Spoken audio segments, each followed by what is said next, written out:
Alright guys, in this video I'm going to show you how to set line spacing in Microsoft Word. Let's say you have a Word document, maybe you don't like this line spacing, or maybe you haven't given some work by your teacher or professor and you haven't instructed to use specific line spacing. It's really simple. Just highlight the text you want to line space and change line spacing up. You could press here, line and paragraph spacing, click here, and you can change it. You can see how it's going to look. You can put 1.5 or 2. Maybe you like this. Okay, and what if you're told to highlight the whole document?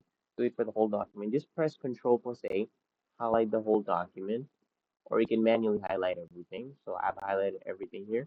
You could do this again from here, or you could just right click, come here, click on paragraph, and now we're gonna see a bunch of options here. We're gonna see line spacing here, right? So we can choose. We can press 1.5, double. We have multiple. We have more options here than the other one. You can also change spacing here before and after. Let's see, I want 5 points. See, that changes.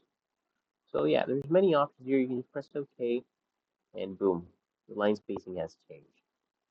Okay, if this video helps you, make sure you like and comment. And if you want, you can subscribe. No pressure.